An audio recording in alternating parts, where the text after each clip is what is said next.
Okay, I'm back to read the very back of the book of Changes for Kaya. Looking back, a peek into the past. And here's our pictures. Hopefully you can see that good. In the same way that Kaya knew to be careful when she smelled smoke on the wind, many Nez Perce people had visions and warned them to be careful of the people with pale faces who were beginning to come to their homeland. In Kaya's time, most Nez Perces had heard about these newcomers, but hadn't seen them. The very first white people who spent time with the Nez Perce were the explorers Meriwether Lewis and William Clark, who first traveled through the Nez Perce country in 1805. Chief Twisted Hair befriended these travelers, drew maps that showed how the rivers could take them to the sea, and agreed to care for their horses over the winter. The Nez Perce were very interested in the explorers' journals and the way white people talked on paper. They wanted to learn this language too, both to add to their own store of knowledge and as a way to bond with these new friends from the East. In 1831, a group of Nez Perce went to the St. Louis to see their friend William Clark, who had become the United States Commissioner for Indian Affairs. They told him they wanted to learn his language and asked if he would send teachers to the Nez Perce. Soon after that, Henry and Eliza Spalding arrived in the Nez Perce country. The Spaldings were missionaries who would teach the Nez Perce people English, but mostly they had come to teach about Christianity. Nez Perces eagerly gathered to learn until Henry Spalding began whipping Indians for what he considered unchristian behavior, such as men refusing to cut their hair. He was nearly driven away a number of times. In 1840, men, white settlers, and prospectors, or people searching for gold, began trickling through Nez Perce country on the Oregon Trail. Some were infected with smallpox, measles, and other diseases that killed thousands of Nez Perces. The settlers dug up rivers, cut down forests, and let their pigs eat the camas Nez Perces depended on for food. That trickle of white people became a flood in 1850, when gold was discovered in the Northwest. In 1855, the U.S. government offered its first treaty to the Nez Perce people. Government officials said that they would set aside land, called a reservation for the Nez Perce people alone, where no whites could settle or mine for gold. The Nez Perces did not want this treaty. They believed that the land was for everyone to share, and no one should be excluded from it. Eventually, they agreed to sign the treaty because it became clear that if they didn't, there would be war. Then in 1860, prospectors discovered gold on the Nez Perces reservation.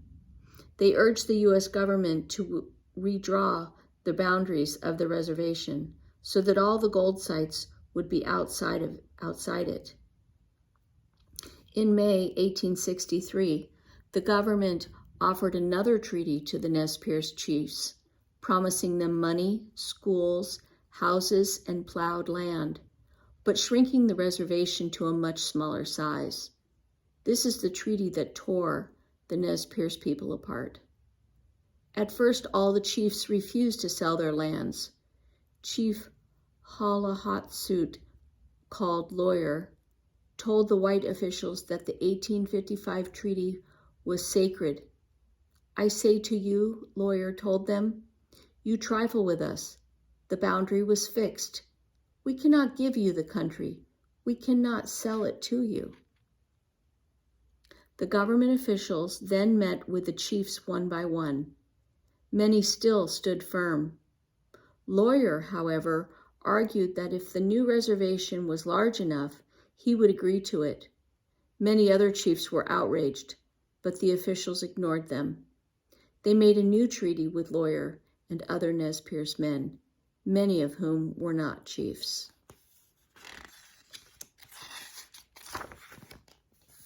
The other chiefs called this the Thief Treaty and refused to obey it. They went back to the places that they loved best. Old Chief Justice led his people back to their beloved Wallowa Valley, the beautiful valley of winding waters. His son, young Joseph, became the next chief for his band. He never forgot his father's dying words. You must stop your ears whenever you are asked to sign a treaty selling your home. This country holds your father's body. Never sell the bones of your father and mother. In 1877, the government threatened the non-treaty Nez Perces with war unless they moved to the reservation. The non-treaty chiefs did not want to destroy their people any further, so they began the sad journey to the pitiful small reservation. At the same time, several young Nez Perce men raided white settlements along the Salmon River. These raids set off several others. The anger that had been bubbling inside many Nez Perce finally boiled over. When the Nez Perce chiefs heard of these killings, some, including Chief Joseph and Chief Whitebird of the Salmon River Band, led their people to the Whitebird Canyon. They hoped to negotiate peace with the soldiers there. But the soldiers began shooting before anyone could talk of peace. The Nez Perce War had begun. The Nez Perces defended themselves and forced the soldiers out of the canyon. The chiefs then led about 800 Nez Perce toward Canada, where they hoped they could live safely forever. U.S. Army soldiers chased the Nez Perce for more than 1,000 miles across the Bitterroot Mountains, twice across the Rocky Mountains, through Yellowstone National Park, and over the Missouri River. In the Battle of Bighorn, a valley in Montana showered of bullets tore through the teepees, pattering like rain. Women and children ran for their lives. Some soldiers killed them accidentally. Others killed them on purpose. The soldiers were told by their colonel to take no prisoners. After 4 months of running, Nez Perce elders and children were having a hard time keeping up. The whole group was so grief-stricken, weary, and sick that they had to stop and rest in the Bear Paw Mountains, just 40 miles from the Canadian border. It was there that Army troops attacked them for the last time. After 5 days of battle, 4 chiefs and many other Nez Perces were dead. Others had escaped to Canada to seek refuge with Chief Sitting Bull's people, the Sioux. The Army colonel promised the remaining Nez Perces that they could keep their horses and return to Idaho if they surrendered. With that promise, Chief Justice said these words: "It is cold and we have no blankets. The little children are freezing to death. My people, some of them have run away into the hills and have no blankets, no food, and no one knows where they are, perhaps freezing to death. I want time to look for my children and see how many I can find. Maybe I shall find them among the dead. Hear me, my chiefs. I am tired. My heart is sick and sad. From where the sun now stands, I will fight no more forever." When a mountainside is swallowed by fire, the land looks as if it has died. But cooling rains do come. The small green shoots slowly bring new hope and healing to the land. The Nez Perce people, too, are trying to find hope and healing in their hearts. The Nez Perce War scattered them to different reservations all over the world. Yet, as the Nez Perce saying goes, wherever we go, we are always Nez Perce. Today, the Nez Perce people still reach out to new friends, just as Chief Twisted Hair reached out to Lewis and Clark long ago. Visitors from all over the world come to the Nez Perce National Historical Park in Idaho. Park rangers, both people of Nez Perce tribe and others from the community, lead visitors on tours, teach them how to build teepees, show them how traditional foods are made, and demonstrate many other things. At Nez Perce powwows, all people are welcome and are even asked to join in some of the dances. If Kaya lived among the Nez Perce people of today, she'd be happy to see that many of them still live on the land that she called home.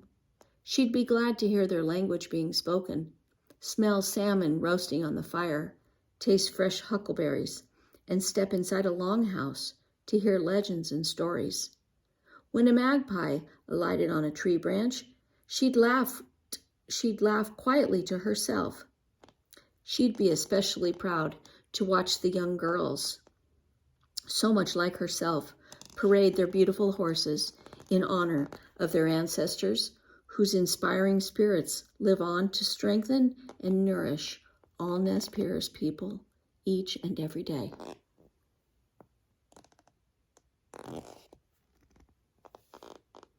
And that is the end of Book 6, Changes for Kaya. And that's the end of our book series on Kaya too. I hope you've enjoyed it, and we will see you on the next video. Thank you. Bye-bye.